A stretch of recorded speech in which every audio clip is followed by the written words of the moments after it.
el avance de lo que son los virus como tal, ¿sí? Y vamos a empezar viendo los virus de la influenza, parainfluenza, virus sincitial respiratorio. Vamos a fijarnos en el adenovirus y vamos a nombrar algunos otros, ¿sí? Los más importantes: virus de la influenza, virus de la parainfluenza, sincitial respiratorio y el adenovirus, ¿sí? Vamos a ir mencionando algunos otros, pero creo que estos son los más relevantes a conocer.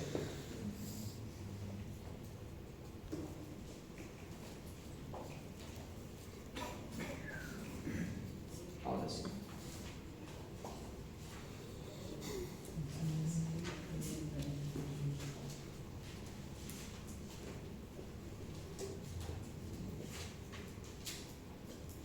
Entonces, lo primero que vamos a ver, fíjense que hay una cita de lo que es una cita de una autora bien reconocida que es Virginia Woolf. ¿Alguien ha escuchado hablar de Virginia Woolf? ¿Alguien ha leído algún libro? Creo que tiene novelas de crímenes. Tiene sus novelas de crímenes bastante buenas. Considerando cómo es la enfermedad común, qué tremendo es el cambio espiritual que trae. Qué asombroso cuando las luces de la salud bajan, los países no descubiertos que luego se revelan, qué desperdicios y desiertos del alma. Un ligero ataque de gripe trae a la vista. Y sí hay incluso memes que un resfriado en el hombre es peor que el embarazo en la mujer, ¿no? Se ve, obviamente no es verdad, pero a los hombres nos meten en cama 3-4 días y uno no quiere mover si se quiere matar, ¿sí? Entonces, por más de que son enfermedades respiratorias, suelen traer millones de pérdidas anuales. ¿Por qué? Porque es algo que todos lo hemos vivido, el famoso resfriado, gripe, COVID. El COVID, cuánta lesión, no solamente humana, sino económica ha tenido en el planeta. Cerrados por 6-7 meses, restaurantes sin abrir, empresas sin trabajar. Todo eso ha sido un montón de dinero que se ha perdido, ¿sí? Entonces estamos hablando aquí de virus que sí o sí tienen que saber porque son comunes. Se encuentran, incluso se podrían encontrar ahora mismo aquí, que hay alguien con un resfrío y que posiblemente contagie a los demás. Lo primero que vamos a ver son las causas del resfriado común. ¿Qué virus me pueden causar un resfriado común? Y aquí tenemos varios, ¿no? Rinovirus, coronavirus. Pero cuando hablamos de coronavirus, más específicamente hablamos del SARS-CoV-1, ¿sí? Porque el SARS-CoV-2, que es el que nos ha producido la pandemia, produce específicamente ¿qué? La enfermedad llamada COVID-19, ¿sí? El SARS-CoV-2, que lo vamos a ver en un capítulo aparte. SARS-CoV-2 produce la enfermedad llamada COVID-19. ¿Cómo se llama el virus? SARS-CoV-2. ¿Cómo se llama la enfermedad? COVID-19, ¿sí? Y tenemos al adenovirus, a la influenza de tipo C y al virus Coxsackie. Entonces vamos a empezar a ver nuestro primer caso clínico. Un hombre de 68 años con diabetes mellitus tipo 2 mal controlada, ¿sí? Mal controlada. Dejemos un ratito.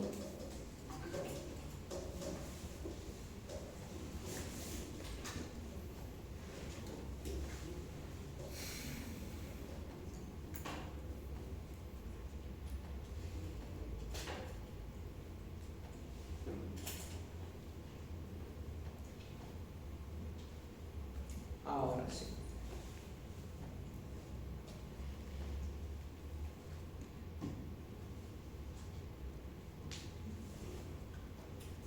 Presenta fiebre alta de 39,2, tos seca persistente, disnea leve al esfuerzo y dolor torácico que empeora con la respiración profunda.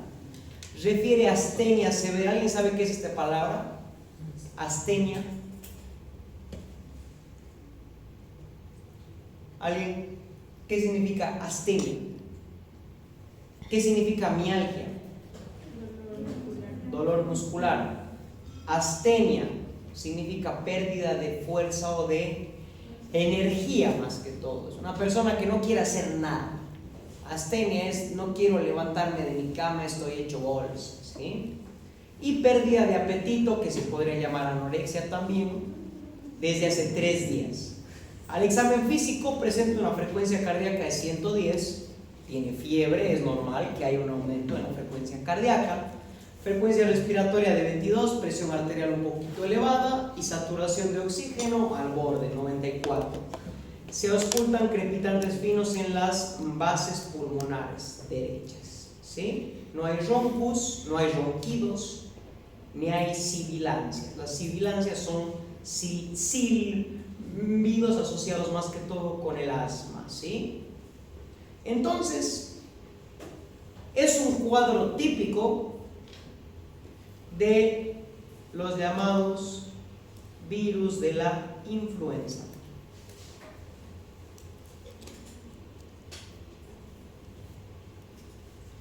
Y hablando de los virus de la influenza, sabemos que los virus de la influenza nos producen ¿qué? Nos pueden producir gripe. La famosa gripe es causada por los virus de la influenza. Pero aparte puede causar neumonías y puede también en algunos casos causar otitis. No se confundan lo que es el Haemophilus influenzae con el virus de la influenza, ¿sí? Son diferentes. Aquí estamos hablando de un virus, ¿sí? Y existen 3 tipos de virus: la influenza de tipo A, la influenza de tipo B y la influenza de tipo C. ¿Cuál es la más importante? La que más quiero que sepan: la influenza de tipo A, ¿sí? ¿Se acuerdan de la epidemia del año 2009? Era por un virus de la influencia A, H1N1, la famosa H1N1. Vamos a ver que la palabra A viene de qué tipo de virus era, qué tipo de lo que es influenza era. Y si se fijan, los hospederos de la influenza de tipo A son los humanos, pero también hay cerdos, aves, mamíferos marinos e incluso murciélagos. Y a menudo causa enfermedad grave. Y aparte va a ser la que tenga el potencial epidémico más grande, ¿sí? Entonces, vamos a ver algunas características del virus de la influenza. Y lo primero es cómo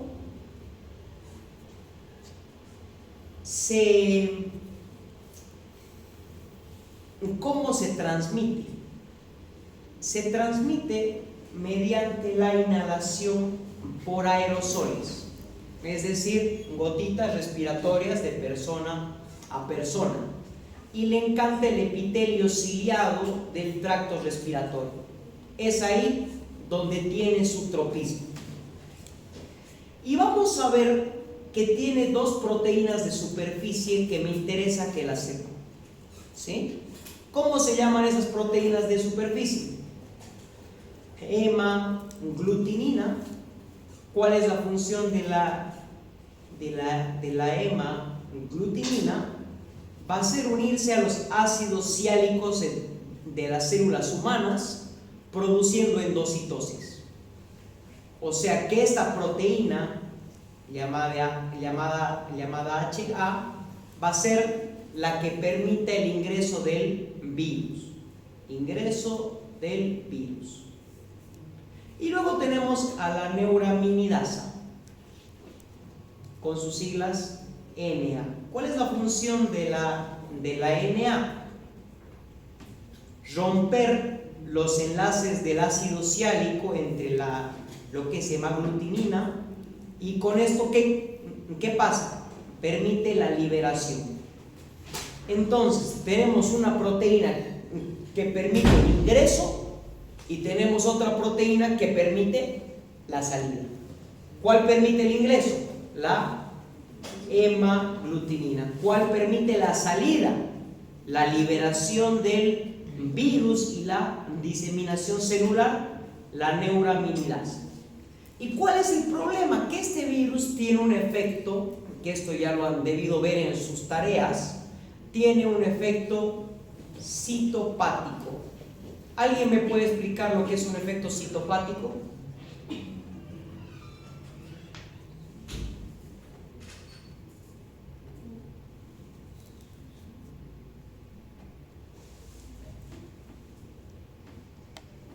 ¿Alguien? ¿Qué significa tener un efecto citopático?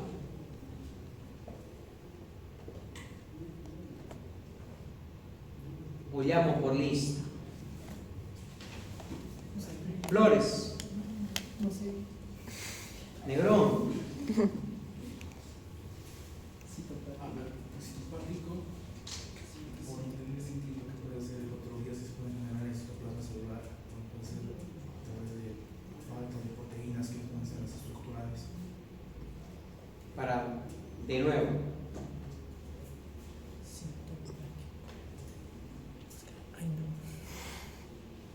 Citopático. ¿Qué significa citopático? La composición de la palabra citoplasma hepático por patología, enfermedades de citoplasma, puede ser por falta de proteínas que pueden ser. ¿Cito significa célula o significa citoplasma?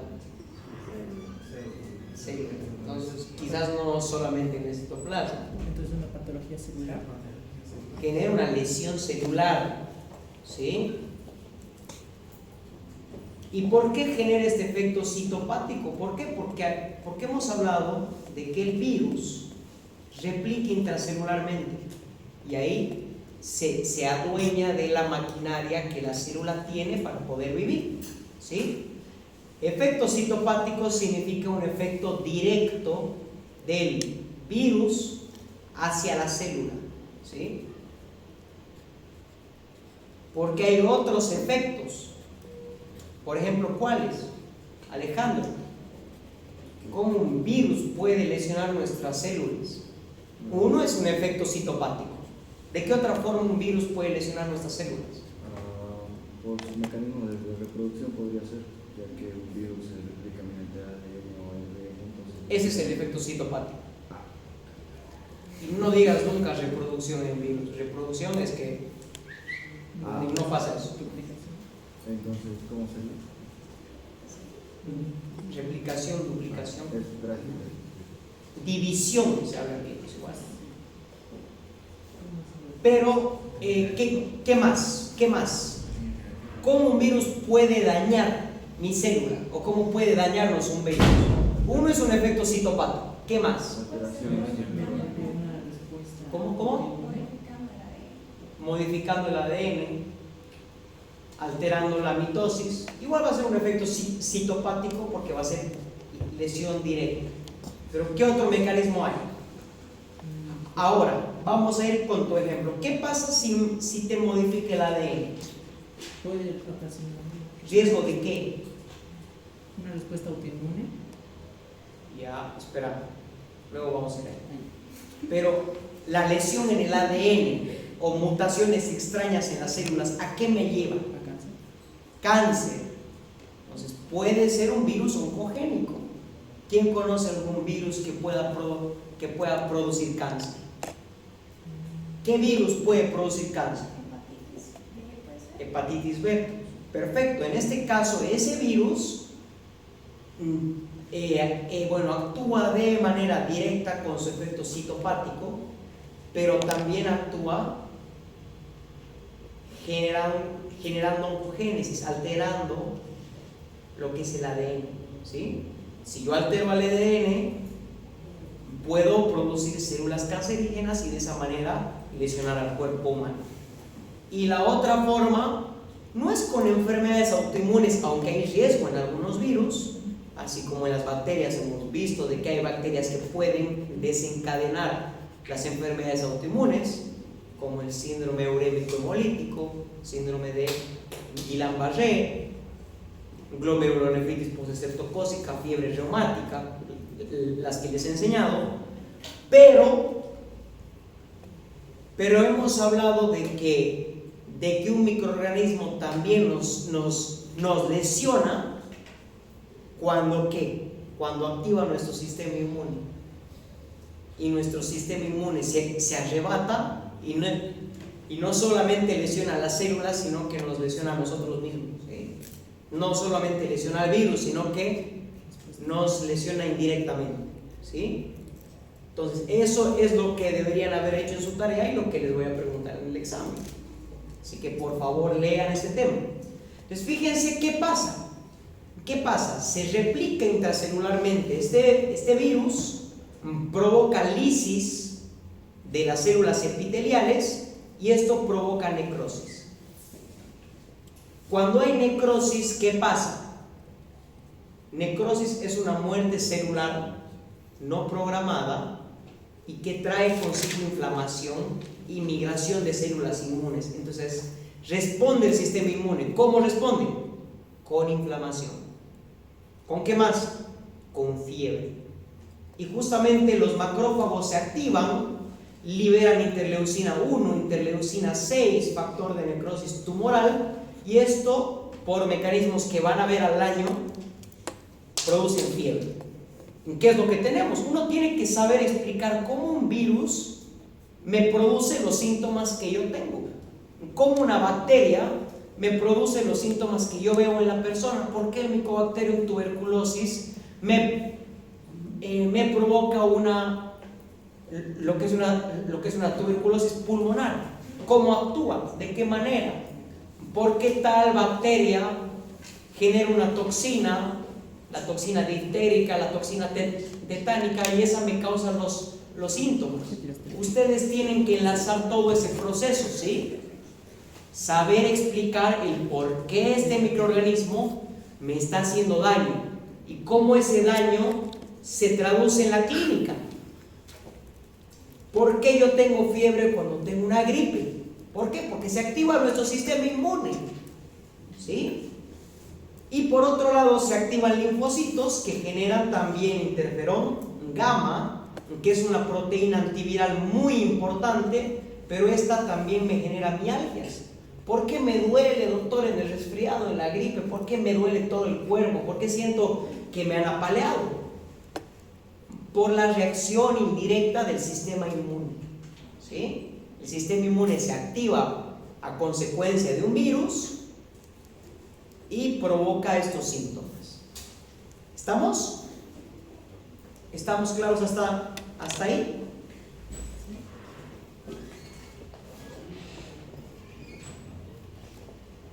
Vamos a ver que el virus de la influenza tiene, fíjense aquí, no se nota muy claro. Voy a pasarles esta diapo, o esperen, voy a hacer alguna cosita más importante.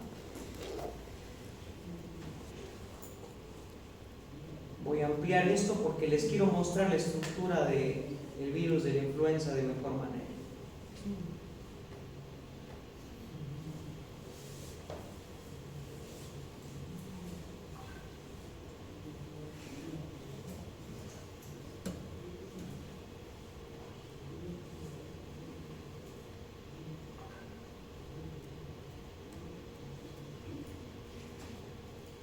Ahí está.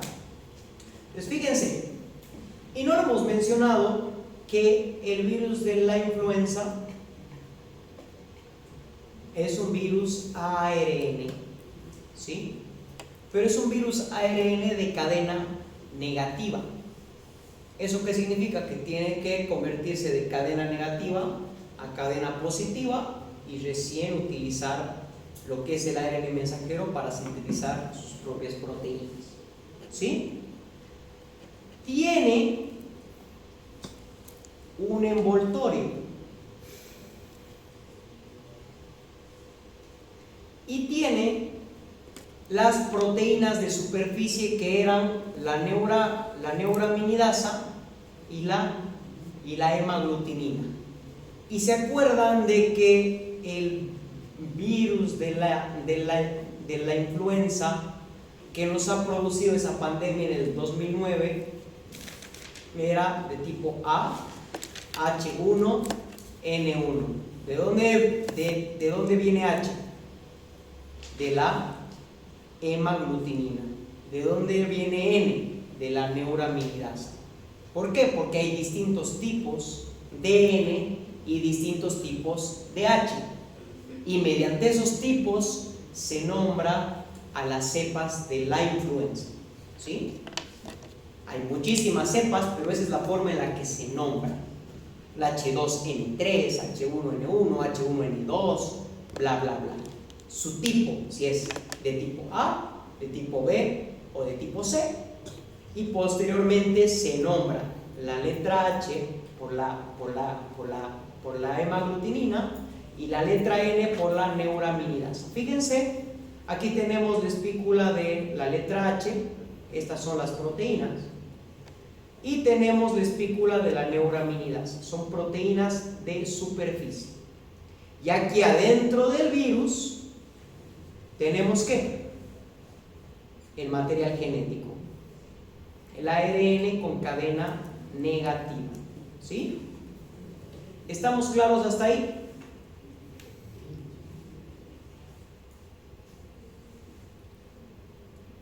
Perfecto.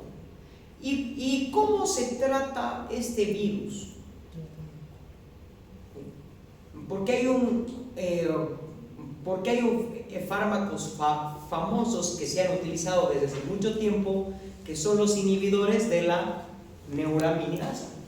Yo bloqueo esa proteína y sin esa proteína, ¿qué pasa? Ese virus no puede salir de la célula, no se puede liberar, no puede romper a la célula, por lo tanto inhibo la replicación viral. ¿Sí? Hay otros que actúan también en la proteína M2, que son los nuevos antigripales antivirales contra la influenza, pero que se suelen utilizar en otras ocasiones. Miren que, sabiendo la estructura y cómo funciona de manera general, yo ya puedo incluso saber farmacología, que al año también van a llevar. Entonces, fíjense, ¿cuáles son los efectos locales? ¿Por qué en la gripe yo tengo los síntomas que tengo? Porque cuando hay una respuesta inmune, ¿qué pasa? Mi cuerpo genera inflamación. ¿Y la inflamación qué era? Vasodilatación, aumento de la permeabilidad capilar. Entonces, ¿qué tengo en la nariz? Rinorrea, moquera, ¿lo ve? Moqueo y boto moco por todos lados. ¿Por qué? Porque hay una vasodilatación de la mucosa de la nariz, ¿sí? Lo que me genera una secreción excesiva de moco. ¿Cuál es la solución en algunos casos?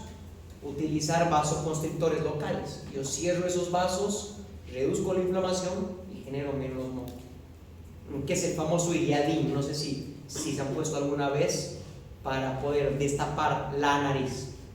¿Cuál es el problema de esos medicamentos? Que los receptores se adecúan y luego ya no reaccionan y la nariz queda tapada sin ese virus. Entonces, es un medicamento que hay que utilizarlo con mucho cuidado. Fíjense que también puede generar inflamación en faringe, laringe y hasta el tubo auditivo. Es por eso que sienten que se les ha tapado los oídos. Por eso sienten dolor de garganta, por eso les molesta al tragar. ¿Por qué? Porque hay inflamación en toda esa zona. ¿Sí? Y también puede haber inflamación de la tráquea y de los bronquios. Y cuando hay inflamación en el epitelio respiratorio, el mecanismo de defensa que tiene es generación de moco. ¿Y qué pasa con ese moco? Se puede quedar ahí atascado, ¿cierto? ¿Cuál es el problema de la influenza? ¿Me puede causar una neumonía por sí solo? Puede ser. ¿En quién? Pacientes inmunosuprimidos.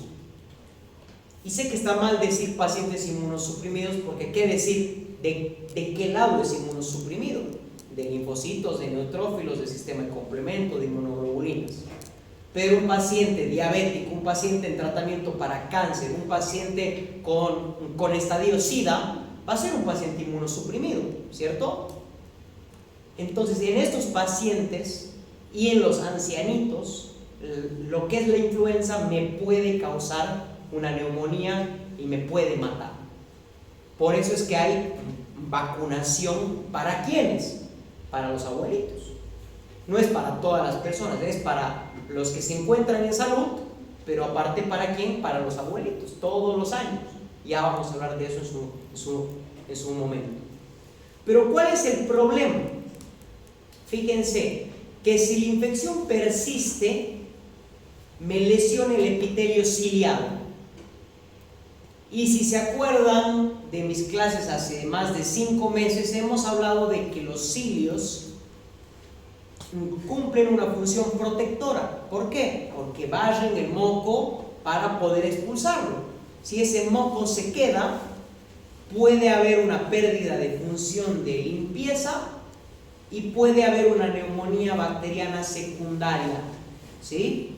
Mucho ojo con esto. El paciente que tenía síntomas de resfriado, ha tenido fiebre, malestar, rinorrea, pero que de repente empieza a tener fiebre muy elevada, malestar general mucho peor, muy agudo, y de paso tos con expectoración purulenta. Entonces hay lo que pienso, que primero le agarró un virus y que secundario a la primera infección que ya me ha lesionado mi epitelio, se me ha entrado una bacteria por mala suerte y me ha producido una neumonía secundaria. ¿Sí? Puede pasar. ¿Tenemos inmunidad local? Sí. Para que recuerden, las IgAs, las inmunoglobulinas de tipo A, se encuentran en las mucosas. Y nuestro cuerpo,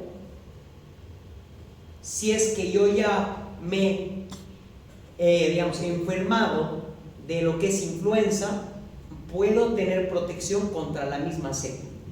Pero si viene otra cepa, no tengo protección. Si me he enfermado con la H1N1 y de repente viene H1N2, moral, ya no me sirve. ¿Sí? Y todo eso vamos a verlo por la siguiente diapositiva, que está bastante linda.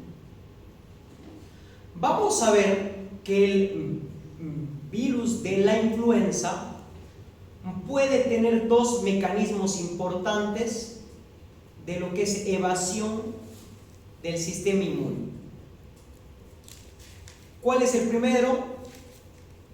El shift antigénico o la desviación antigénica. ¿Qué pasa en esto? Mutaciones espontáneas. Lo que les contaba, un virus muta tanto que sus proteínas de superficie van cambiando con el tiempo. Fíjense, si aquí tengo el antígeno H de color moradito, fíjense aquí, puede ser que con el tiempo, con miles y millones de replicaciones, lo que es el color moradito se convierta en un color moradito con amarillo y se termine convirtiendo en color celeste. Y por eso cada año, ¿por qué este shift antigénico ocurre cada año?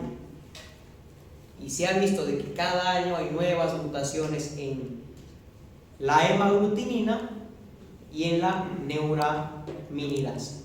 Pero estos cambios son cambios leves, solo me producen nuevas infecciones, nada más, nada serio. ¿Qué es lo que yo tengo miedo?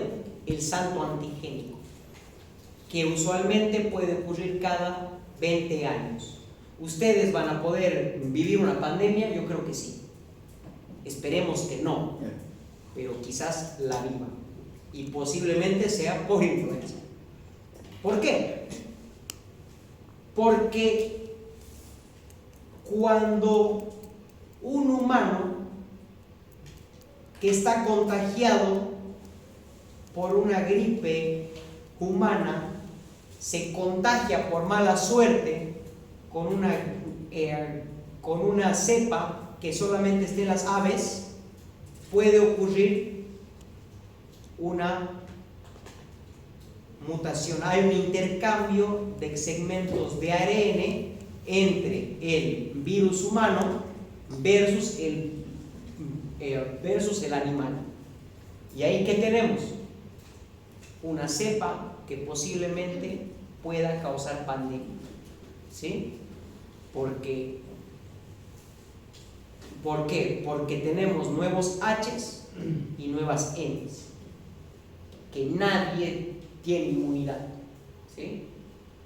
Que ninguna vacuna sirve. Si hay este shift, si hay este salto, ninguna vacuna va a servir. Y todos estamos expuestos porque es un virus altamente contagioso, ¿sí?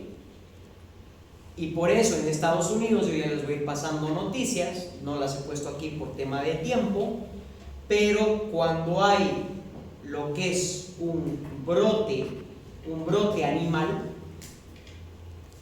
en Estados Unidos, un brote en las aves, se mata toditas.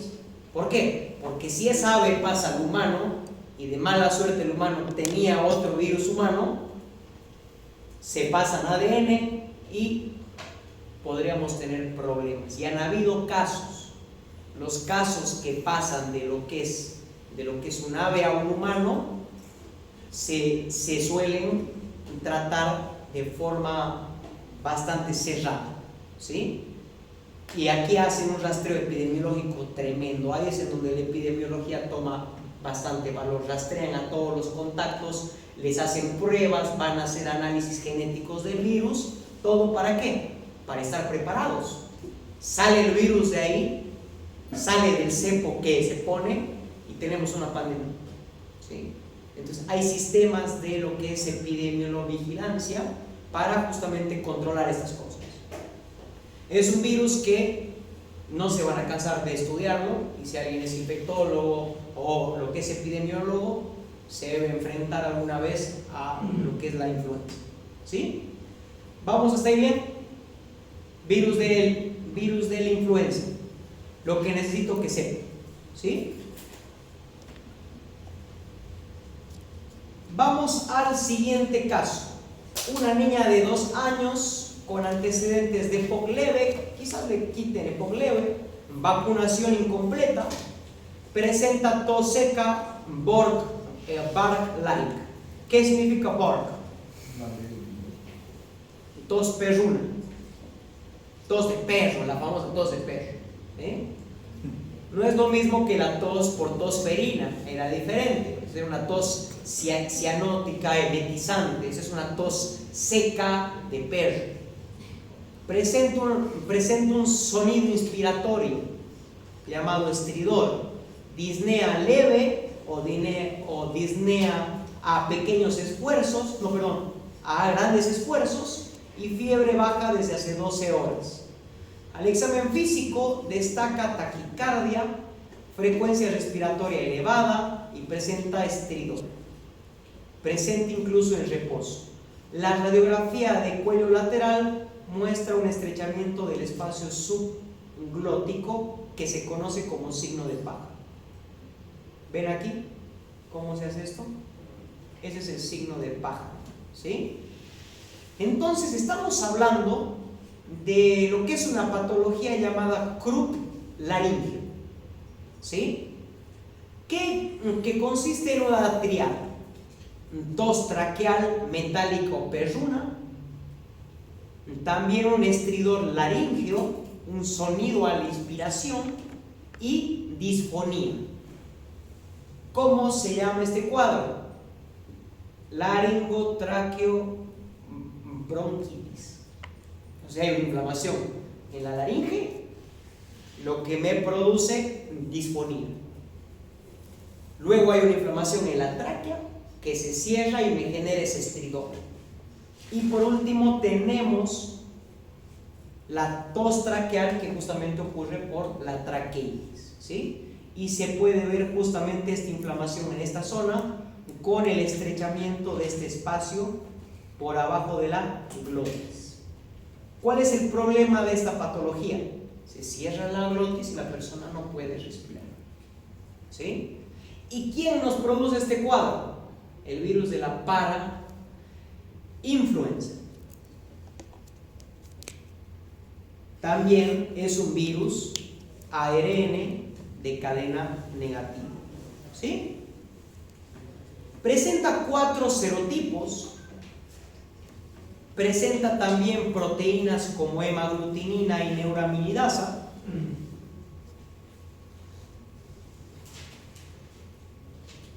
¿Y qué vamos a ver aquí? Vamos a ver que tiene 4 serotipos. ¿Cuál es más importante? El 1 y el 3. ¿Cuál es el más grave? El de tipo 3. Un dato para que lo sepan, no les voy a preguntar eso.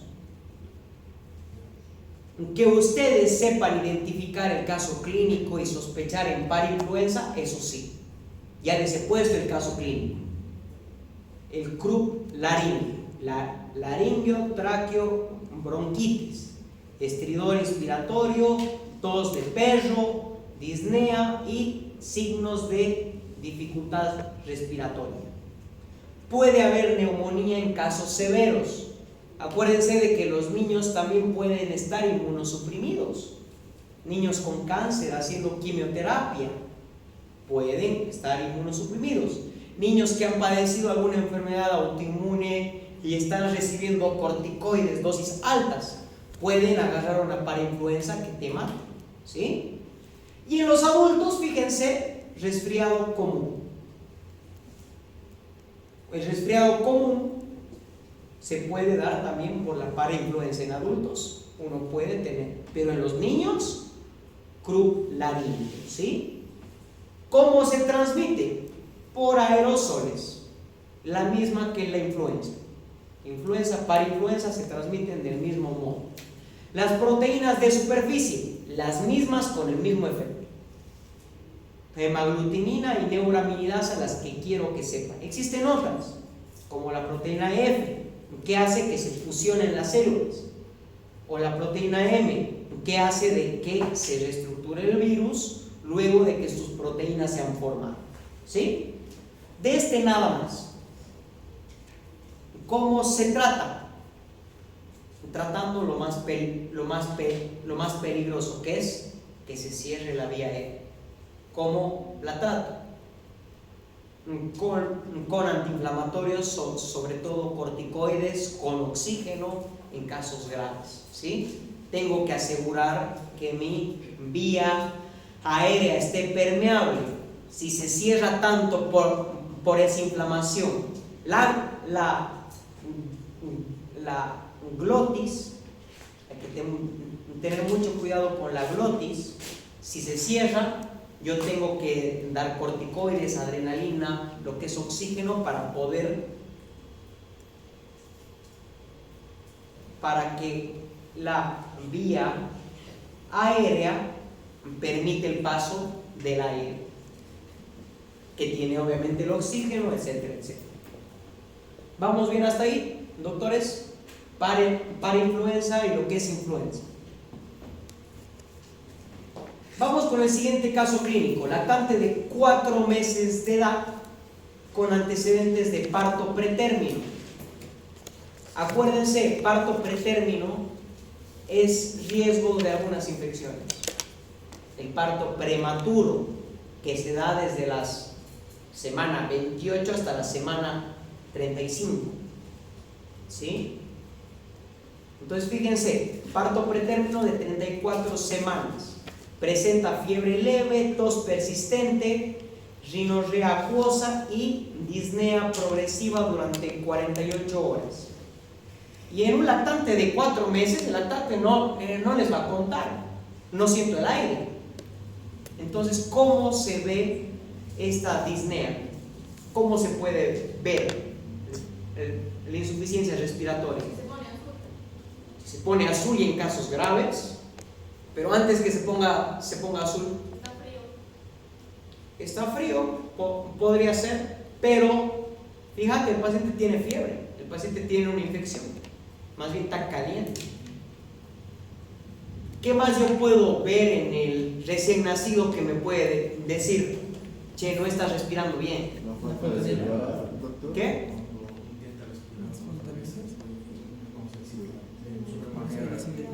Doctor. Signos de lo que es hiperinsuflación pulmonar. El color de las uñas. El color de las uñas, cianosis periférica o cianosis central. Pero hay los famosos signos de dificultad respiratoria. Porque yo al niño no le puedo preguntar, che, ¿te estás cansando? 4 meses, 34 semanas, ha nacido antes del tiempo, se ha acelerado. Entonces, ¿qué hago? Veo cianosis central, cianosis periférica en casos graves. Pero en casos leves, ¿qué yo voy a encontrar? La utilización de los músculos accesorios. Ese bebé está haciendo todo lo posible para meter oxígeno. Entonces expande más la cavidad torácica. Se ve el tiraje supraclavicular, se ve la utilización de los esternocleidomastoideos, se ve lo que es el aleteo nasal, se le mueven las narinas y también hay un cabeceo, ¿sí? Todo eso más la saturación de oxígeno en 90% y la radiografía que muestra lo que es hiperinsuflación pulmonar, ¿cómo ustedes pueden saber si hay mayor cantidad de aire? ¿Por qué? Porque eso es lo que le está pasando.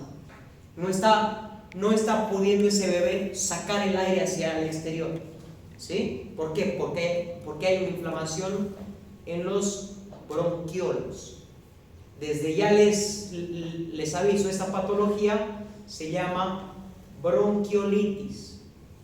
Les encanta preguntar a los pediatras la bronquiolitis. Principal causa, principal etiología, ahorita ya la vamos a ver, ¿sí? Pero fíjense en la radiografía, ¿qué notan de raro? Los pulmones no están insuflados del todo, podría ser. Ya, hay hiperinsuflación. Pero ¿cómo se ve esa hiperinsuflación?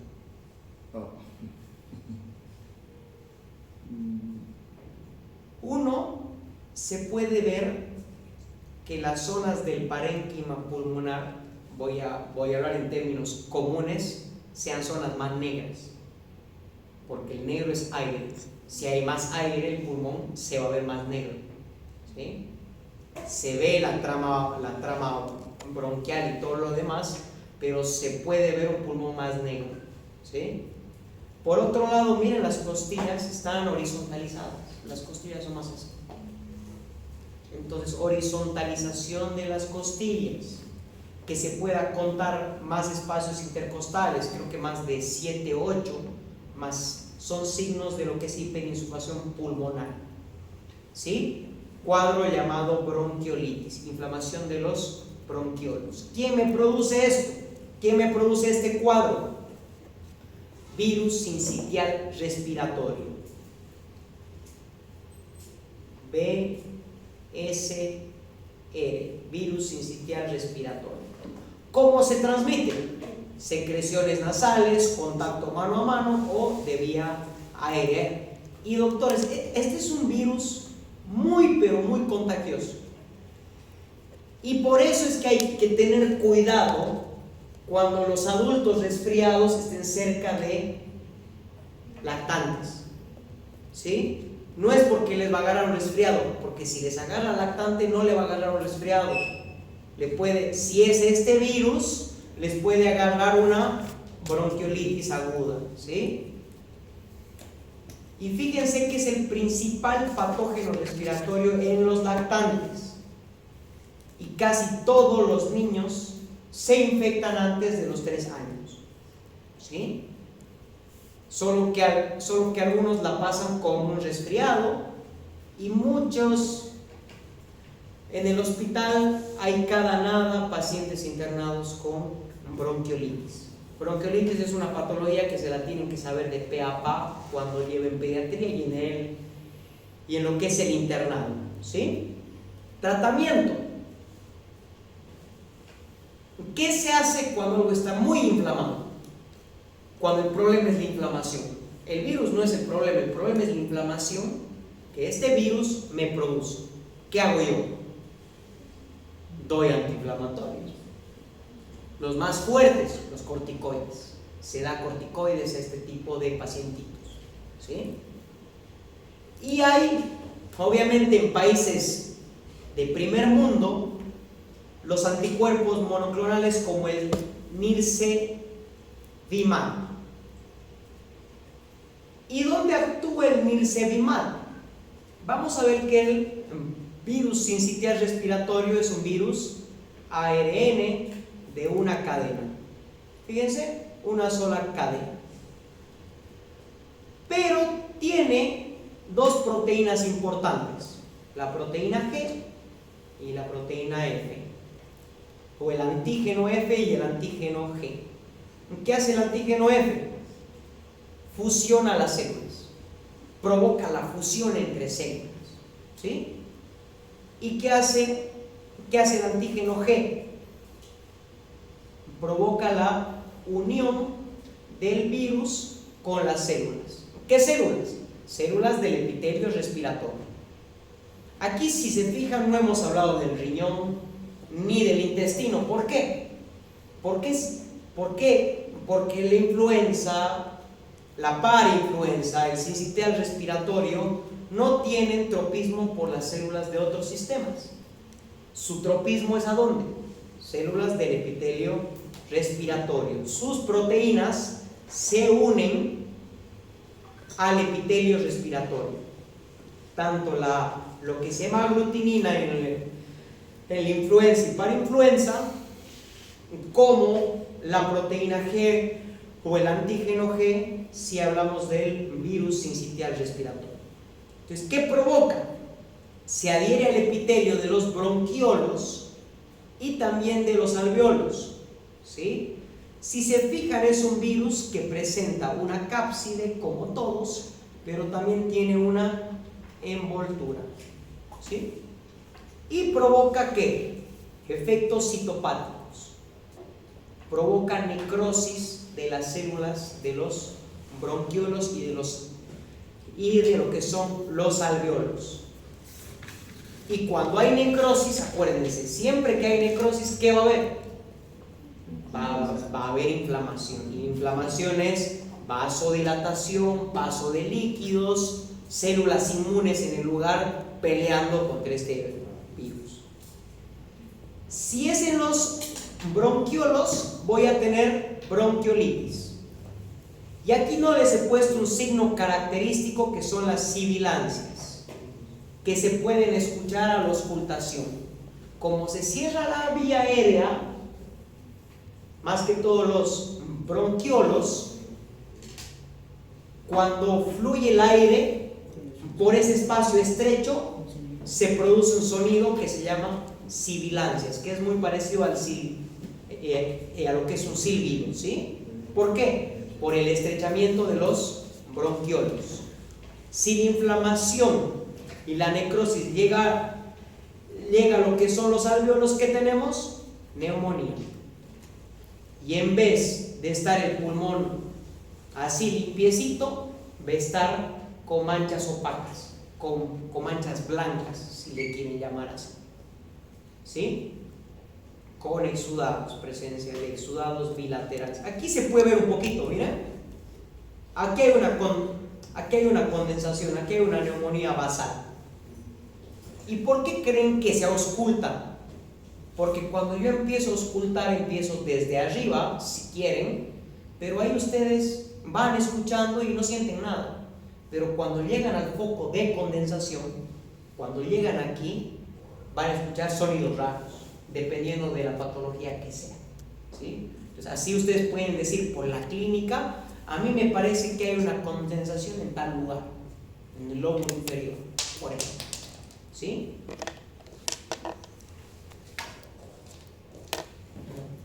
Entonces, ¿qué se hace? Glucocorticoides, oxígeno. Si el paciente está grave, se lo puede llegar a incluso intubar, ¿sí? Tengo que desinflamar esa vía aérea, sí o sí. Nebulizaciones con adrenalina también. La adrenalina presenta un efecto vasoconstrictor, por lo tanto, menos inflamación, menos flujo de sangre, menos inflamación, mayor paso de aire. Y justamente en lactantes de alto riesgo, como ser los prematuros o que hayan tenido lo que es una enfermedad hialina, porque el pulmón no ha madurado bien, o presentan una cardiopatía congénita, tetralogía de Fallot, etcétera, etcétera, son niños que ya están susceptibles a que si les agarra este virus, la van a pasar muy mal o se van a morir. Entonces, en esos niños, las indicaciones a nivel mundial está poner este anticuerpo monoclonal llamado Nirsevimab. Si hay en Bolivia, no creo que haya, y si hay, debe salir arriba de los $1,000, ¿sí? Todos los medicamentos que acaben en MAP salen muy caros, muy caros. Hay para cáncer, hay para patologías autoinmunes, hay para infecciones. Incluso hay un anticuerpo monoclonal para el síndrome urémico hemolítico, que no lo hemos visto, ¿sí? Entonces, último caso clínico, para terminar. Caso común, niño de 15 años con antecedentes de estancia reciente en una guardería. Le quitemos guardería por colegio. 15 años en guardería, no. Presenta fiebre alta, faringitis severa y lo que es un exudado fibrinoso. Pero aparte presenta conjuntivitis bilateral, tos seca y también incluso dolor abdominal. ¿Qué se ve al examen físico? Taquicardia, lo que es un eritema faríngeo, se encuentra con las amígdalas inflamadas, pero no con pus. Y presenta lo que son ojos rojos con lagrimeo y fotofobia. Yo veo este cuadro clínico y digo, no necesitas antibióticos, anda a tu casa, reposa, paracetamol, y como tal el paciente mejora progresivamente 72 horas. ¿Qué tenía? Adenovirus, la principal causa de resfrío común. El adenovirus presenta más de 40 serotipos y presenta mutaciones tremendas, por eso es muy complicado obtener una vacuna. No hay vacunas contra el resfriado. ¿Por qué? Pues son muchísimos los tipos que hay. ¿Cómo se transmite? Por vía respiratoria, pero también se puede transmitir por vía fecal oral o por el contacto directo con secreciones. Por eso aquí también es muy importante el lavado de manos, ¿sí? Todos los anteriores virus que hemos revisado, que eran eran virus ARN. En cambio, el adenovirus es un virus ADN, ¿sí?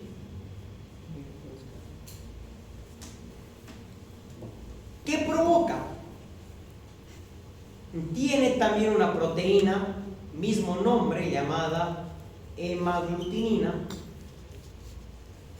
que provoca la entrada al interior de las células, sobre todo el epitelio respiratorio. Se replica y genera la lisis de la célula. Y bueno, aquí, dependiendo del lugar que se encuentre, va a producir sus síntomas.